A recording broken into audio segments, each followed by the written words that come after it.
जहाँ जब हम ब्रेक पर जा रहे थे तो एक सवाल पूछना चाह रहे थे। क्या सवाल है आपका और किन से है? सर से सवाल है जी सर, आपने कहा था कि अभी 24% ऑफिशियली सामान चाइना से आ रहा है और अनऑफिशियली कितना आ रहा है तो पता ही नहीं है। सर इसका कारण क्या हो सकता है? सर इंडिया में टेक्नोलॉजिकल एडवांसमेंट नहीं हो रहे, मैन्युफैक्चरिंग में कोई ग्रोथ एंड डेवलपमेंट नहीं हो रहा। सर आप लोग, सर जब तक ग्रोथ एंड डेवलपमेंट नहीं करेंगे, टेक्नोलॉजिकल एडवांसमेंट नहीं करेंगे, तब तक कहाँ से मतलब हम लोग चाइनीज़ प्रोडक्ट्स को लेना बंद करेंगे? सर आप लोग चाइनीज़ प्रोडक्ट्स बंद करने की बात तो कर रहे हैं, सर आप पहले टेक्नोलॉजिकल डेवलपमेंट लेके आइए, एडवांसमेंट लेके आइए, तभी तो आप फिर चाइनीज़ प्रोडक्ट्स हम खुद लेना बंद करेंगे।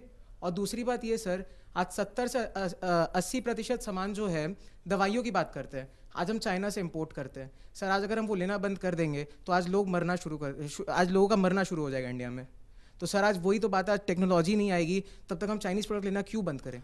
टेक्नोलॉजी तो रवि जी ठीक बात है, लेकिन जो दवाइयों की बात कही तो दवाइयों में तो शायद फार्मा कंपनीज में हम लोग बहुत आगे हैं चाइना से। लेकिन सवाल जो है थोड़ा सा जी इसमें पहले इनके सवाल से जो ये सवाल आया था जी ठीक बात है, हेड वो के साहब टेलीफोन का, ये सही कह रहे।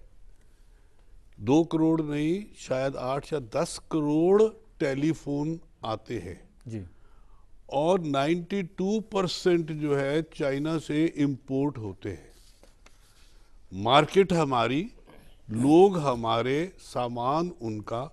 अगर हम ये टेलीफोन इंडिया में बना सके, ये सही कह रहे हैं हाँ, कि उसने सवाल यही उठाया। ऐसी कोई दिक्कत की बात नहीं है जी। कि हमारे पास टेक्नोलॉजी ना हो या हम ना करें।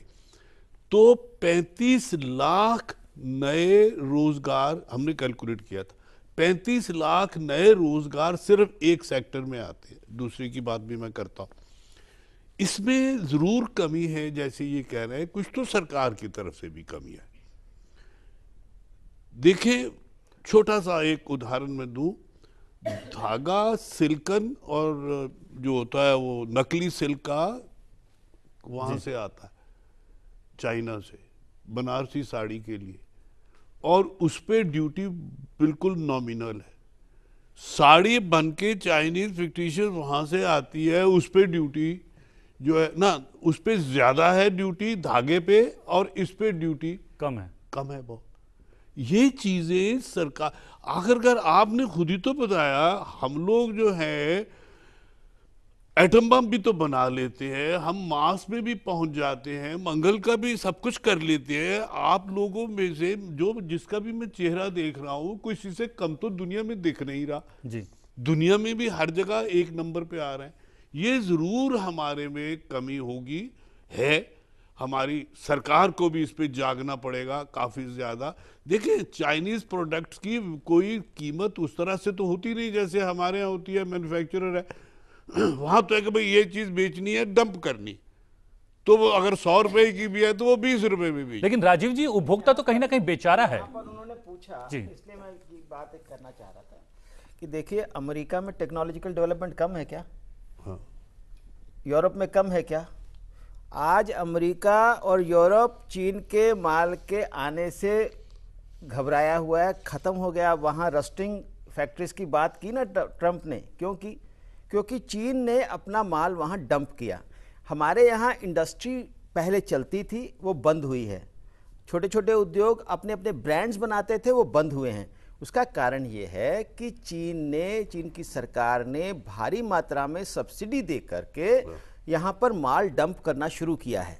आप जानते हैं, आप चूँकि विद्यार्थी लोग भी काफ़ी हैं इसमें, आपको मैं बताऊं कि चीन की अर्थव्यवस्था अमेरिका की अर्थव्यवस्था से आधी है, लेकिन चीन की मनी सप्लाई अमेरिका की मनी सप्लाई से दुगनी है। जी। उन्होंने नोट छाप करके दुनिया के बाजारों पर कब्जा करने के लिए एक व्यापार को एक युद्ध की तरह से लड़ा और पूरी दुनिया के बाजारों में छा गए। अब भारत में हम सब लोग इतने प्रतिभाशाली हैं, हमारे युवा पूरी दुनिया में छाए हुए हैं, वहाँ टेक्नोलॉजिकल डेवलपमेंट करते हैं। भारत में टेक्नोलॉजिकल डेवलपमेंट की कोई, अब उस नाते से समझ में कोई कमी नहीं है, लेकिन इंडस्ट्रियलाइजेशन को सरकारों ने इस पर ध्यान नहीं दिया, डंपिंग होने दी, अंडर इन्वॉइसिंग होने दी, और भारत में चीन का माल आने दिया गया। आज इसलिए क्योंकि सरकारें पहले ये कहती रही कि WTO में हमने समझौता किया हुआ है, इसलिए हम उस पर टैरिफ नहीं लगा सकते, उस पर नॉन टैरिफ बैरियर्स नहीं लगा सकते। तो हमने सरकार से ये कहा इस अभियान के दौरान कि आप टैरिफ नहीं लगा सकते, ना लगाइए, नॉन टैरिफ बैरियर्स नहीं लगा सकते, ना लगाइए, लेकिन आप जो माल डंप हो रहा है उस पर एंटी डंपिंग ड्यूटी लगाइए। जी जी। और इसके साथ ही साथ जो घटिया सामान आ रहा है, टॉक्सिक टॉयज आ रहे हैं जिसमें जहर मिला हुआ है उस प्लास्टिक में, उस प्लास्टिक गुड्स को, उन टॉयज को आप बैन करिए स्टैंडर्ड्स लगा करके।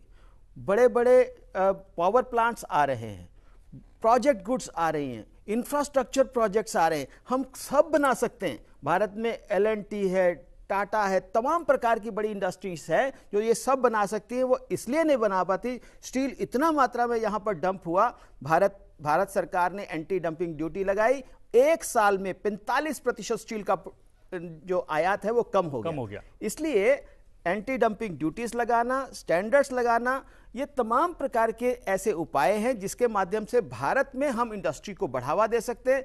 वो इंडस्ट्री को बढ़ावा मिलेगा तो हमारे युवा को रोजगार मिलेगा। हमारे देश में जिसको ये एक साइकिल होता है, जैसे किसी अभी आपने कहा कि अगर वो आते हैं तो उनको जॉब भी तो मिलती है यहाँ पे व्यापारी को, लेकिन वो केवल एक व्यापारी को जॉब मिलती है, एक व्यापारी का काम होता है। लेकिन अगर यहाँ प्रोडक्शन होता है तो रॉ मटेरियल यहाँ जनरेट होगा, उसकी इंटरमीडिएट गुड्स यहाँ बनेंगी, एक साइकिल चलेगी, उस पूरी साइकिल में पूरे देश को लाभ होगा। हम उस लाभ को लेकर के आगे बढ़ रहे हैं, चीन को भी सबक सिखाएंगे और देश में भी इंडस्ट्रियलाइजेशन करेंगे।